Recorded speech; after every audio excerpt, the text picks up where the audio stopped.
radikalisme yang ada di Indonesia ini. Jadi yang pertama adalah apa pandangan Bapak mengenai radikalisme agama di Indonesia?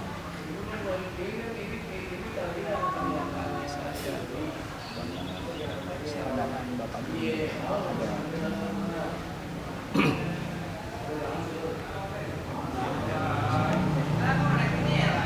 sesuai dengan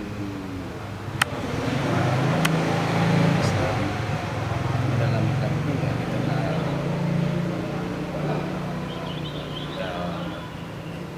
yang ada ketegasan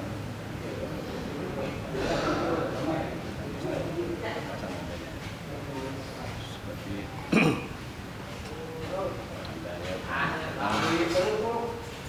ibu bisa juga oranglah tidak ada orang yang beragama ini kan melalui kita nggak tahu Islam itu kan mungkin saya bertanya menurut Bapak radikalisme itu apa?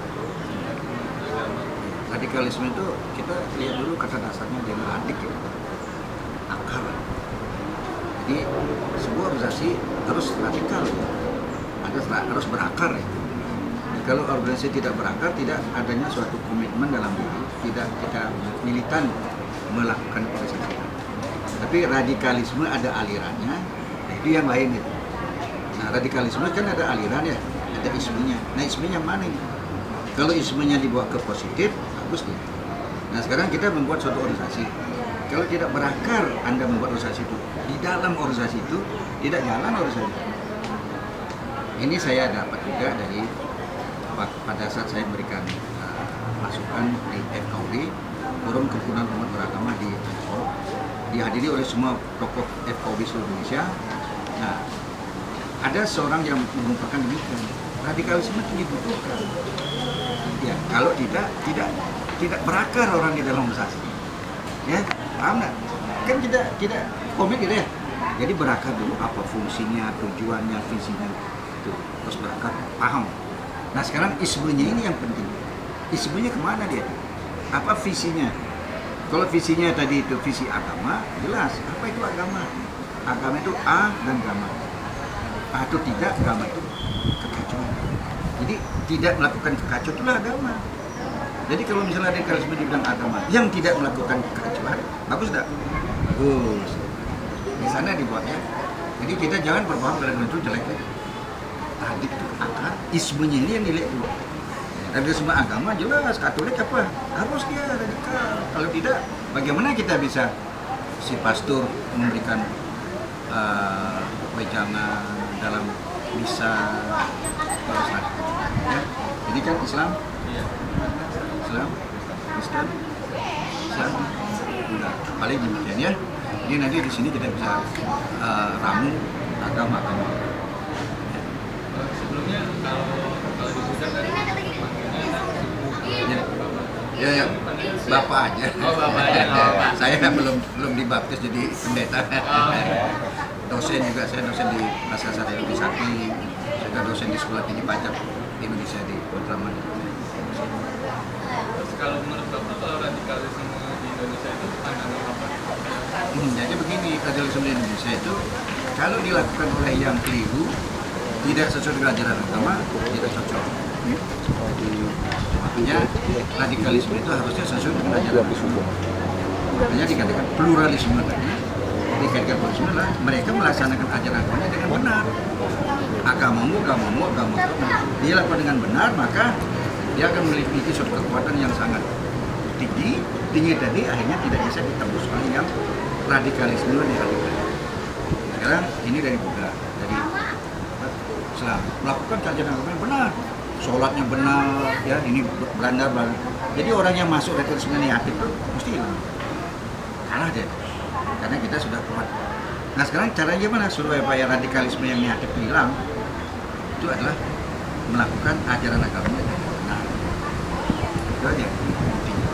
Nah sekarang kelihatan di mana yang tidak benar? Mungkin karena tafsiran, ada visi-visi yang disalahgunakan. Tujuan tertentu ya.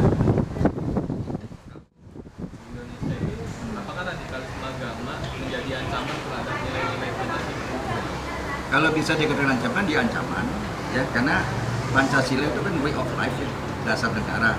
Tetapi ada yang ingin memasukkan ismenya dia ke dalam Indonesia tadi, jelas dia harus hancurkan dulu Pancasila. Karena Pancasila sebagai way of life kita semua, itu yang dipegang oleh bangsa Indonesia yang 4 pilar tadi, ingat ya, Pancasila, UUD 45, NKRI, dan Bhinneka Tunggal Ika. Nah ini kuat, gimana caranya menghilangkan? Ya Pancasila disikat way of life tadi, pandangan hidup tadi. Karena Pancasila itu dari 5 sila tadi, ketuhanan, kemanusiaan, ya, kesatuan segala itu dihilangkan dulu. Caranya gimana? Ya, tidak percaya dengan Pancasila, dilarang kita menghormat bendera, ada itu caranya, sehingga dia akan Pancasila yang dikikis habis oleh yang radikalisme, yang isme, yang radikal. Nah sekarang bagaimana kita? Kita harus tetap Pancasila adalah harus kita kuatkan dalam diri kita. Kenapa? Karena Pancasila itu disusun, dibangun adalah berdasarkan apa? Local genius, kearifan lokal. Itu semua diambil dari daerah, di agama tadi diambil, masuklah dia kepada ketuhanan tadi, kemanusiaan, ya, keadilan sosial masuk sana. Nah itulah yang mau dihilangkan. Siapakah yang menghilangkan? Yang menghilangkanlah orang-orang yang datang ke Indonesia. Di samping dia membawa aliran isme yang negatif tadi, ya, juga membawa agama, itulah yang menjadikan orang terpengaruh. Nah apa tujuannya? Nah, sekarang kita lihat, Indonesia adalah negara yang sangat kaya. Ini sudah sumber daya alam, tambang segala. Di luar negeri, ada suatu negara itu dalam 4 tahun saja bersih tegang dalam masalah air. Nah kalau dia bisa kemari membawa aliran tadi, kita kacau, nah dia bisa masuk ke Indonesia, mungkin bisa menjajah Indonesia.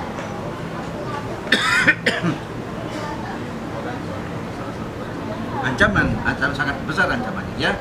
Itu ancaman dari kelompok-kelompok Pancasila begini segala-gala, makanya kita harus kuat. Kebetulan saya juga sebagai penatar P4 Pancasila. Ya. Nah, ya tadi radikalisme agama itu kita anggap itu adalah isme yang kurang, ya. Radikalisme agama kan kita mau perkuat, ya, perkuat yang negatif tadi, ya, ajaran agama kita yang diperkuat, ya.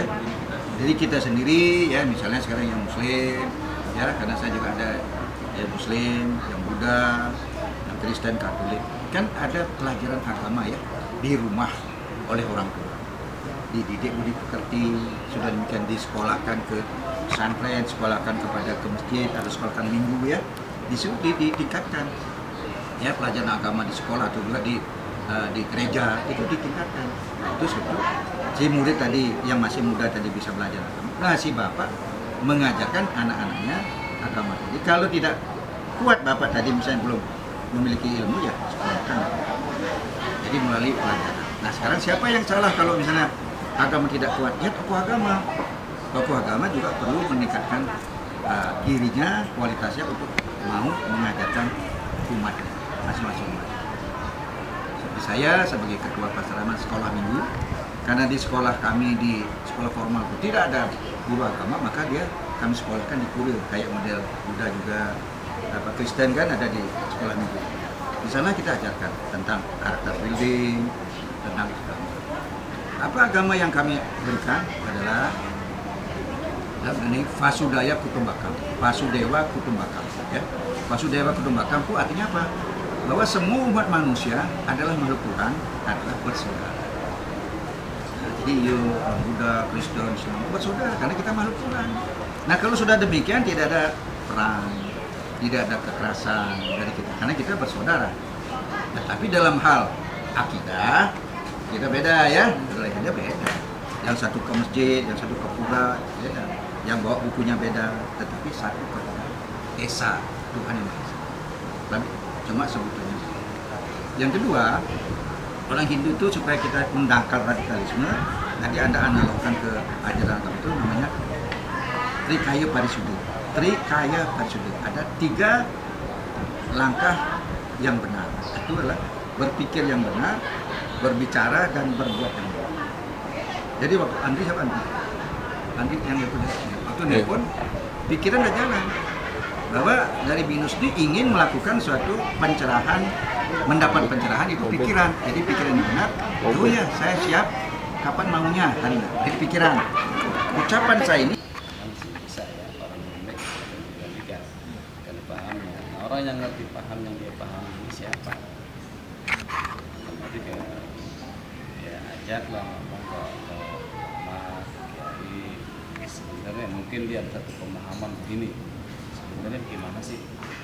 Ya kita ajak aja pemahaman yang ente pahami ini bagaimana menurut Islam. Tanya kepada yang ahlinya. Iya. Tanya kepada mereka ya tambah ruwet. Keenam, apa peran agama dalam mengatasi, mencegah atau mengurangi gejala radikalisme agama di Indonesia? Oh, sangat berperan sekali. Sangat berperan sekali agama. Harus ditingkatkan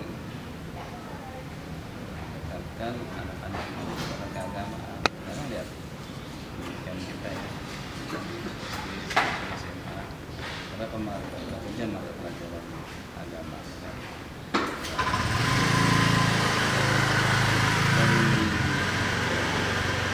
Sebenarnya dari tim pengajarnya itu dia mesti ini juga ya.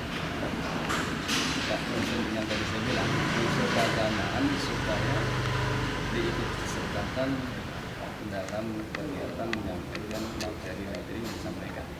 Sampai sekarang sampai ngajar matematika aja masih bisa unsur keagamaan itu dimasukin. Jadi jangan IPA ya IPA aja, matematik matematika nggak ada unsur agama. Kalau menurut Bapak gimana? Kalau untuk pendidikan sekarang di Indonesia masih kurang sekali. Iya, keagamaan ya. Semakin lama semakin tipis. Keagamaan itu. Jangan sekarang yang terbanyak itu ada matematik, ya kan, Inggris. Jadi sifatnya duniawi semua gitu. Padahal kalau orang agamanya ini bagus, insya Allah ini bagus. Bisa. Orang berumah tangga coba kepala rumah tangganya orang yang Islamnya kuat otomatis kita punya tanggung jawab menafkah istri dan anak-anak. Kalau yang nggak punya duit ya dia mesti kerja. Itu udah dengan sendirinya ada orang seperti itu yang perlu. Sehingga kita kan sudah dikasih fasilitas oleh Allah kan ya.